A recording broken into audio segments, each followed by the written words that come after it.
Hai adik-adik, kembali lagi dengan Kak Rina di Online Class 101. Kali ini kita akan belajar PPKN untuk kelas 2 tema 1. Di subtema 1, hidup rukun di rumah. Di pembelajaran 5, kita akan belajar penerapan sila ketiga Pancasila. Ini ada di halaman 35 sampai dengan 37. Adik-adik, untuk melihat video lainnya, adik-adik bisa lihat di kolom deskripsi. Di sini Karina sudah cantumkan playlist yang berisi video-video untuk masing-masing tema. Contohnya ini ada kelas 1 untuk tema 5, tema 6, dan tema 7, dan seterusnya. Lalu kelas 2, tema 5, adik-adik tinggal klik saja di sini. Contohnya Karina lihat di kelas 2, tema 8 ya. Ketika kita klik, nanti akan muncul video-video untuk kelas 2 tema 8.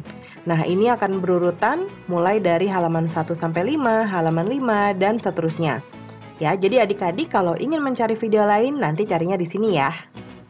Dan jangan lupa di-subscribe ya adik-adik ya, klik loncengnya juga. Terima kasih. Yuk kita mulai adik-adik, ditonton sampai habis ya. Jangan dilewatkan karena ada informasi penting yang Kak Rina berikan.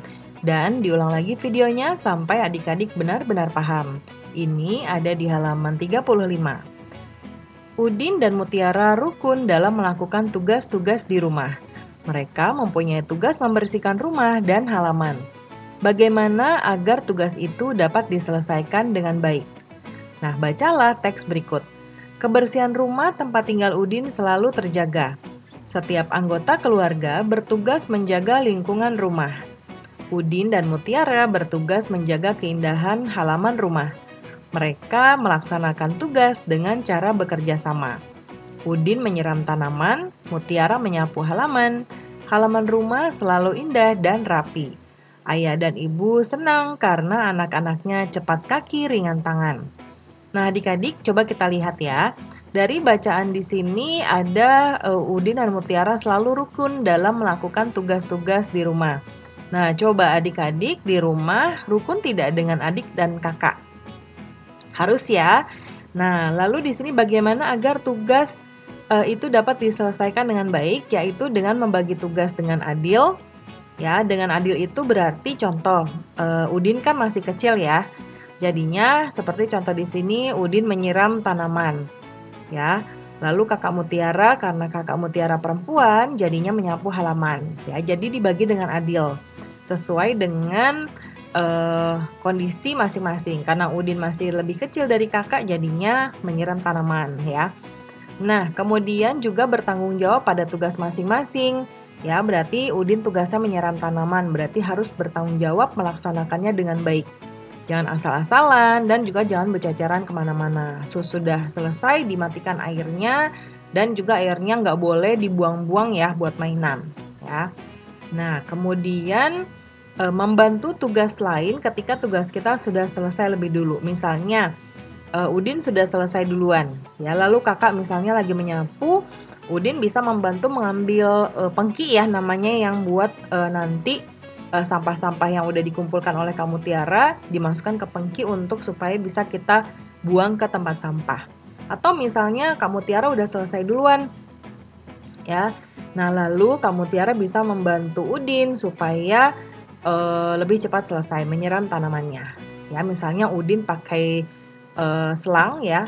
Pakai selang gitu disiramnya tanamannya, atau kakak Mutiara nanti membantunya bisa menggunakan ember ya atau alat untuk menyiram tanaman ya. Caranya bebas, yang penting saling membantu ya.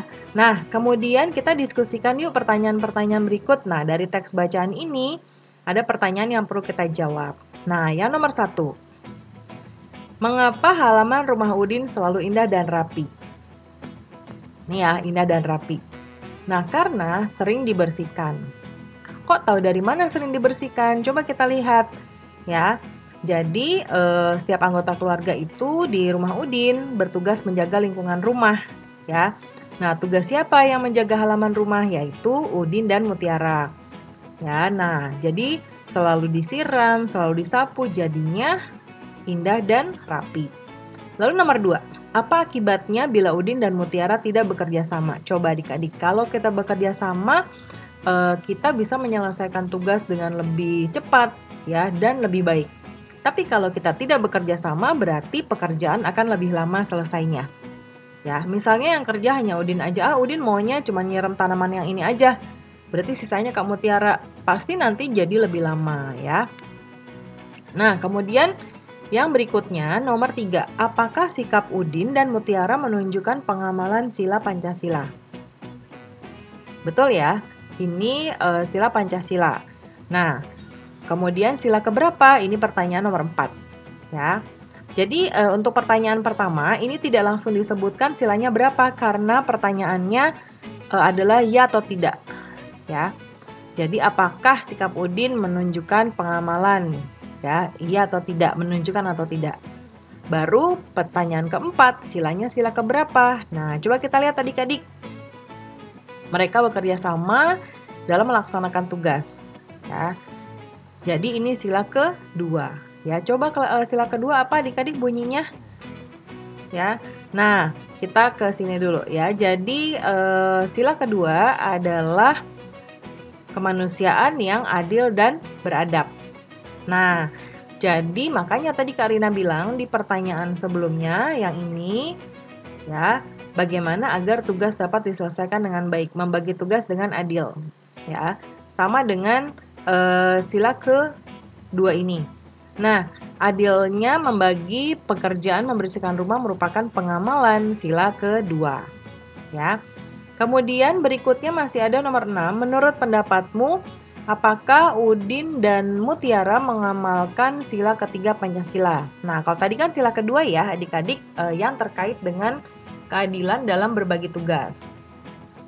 Nah, kalau yang tentang bekerja sama, ini juga sila Pancasila lagi, yaitu sila ketiga.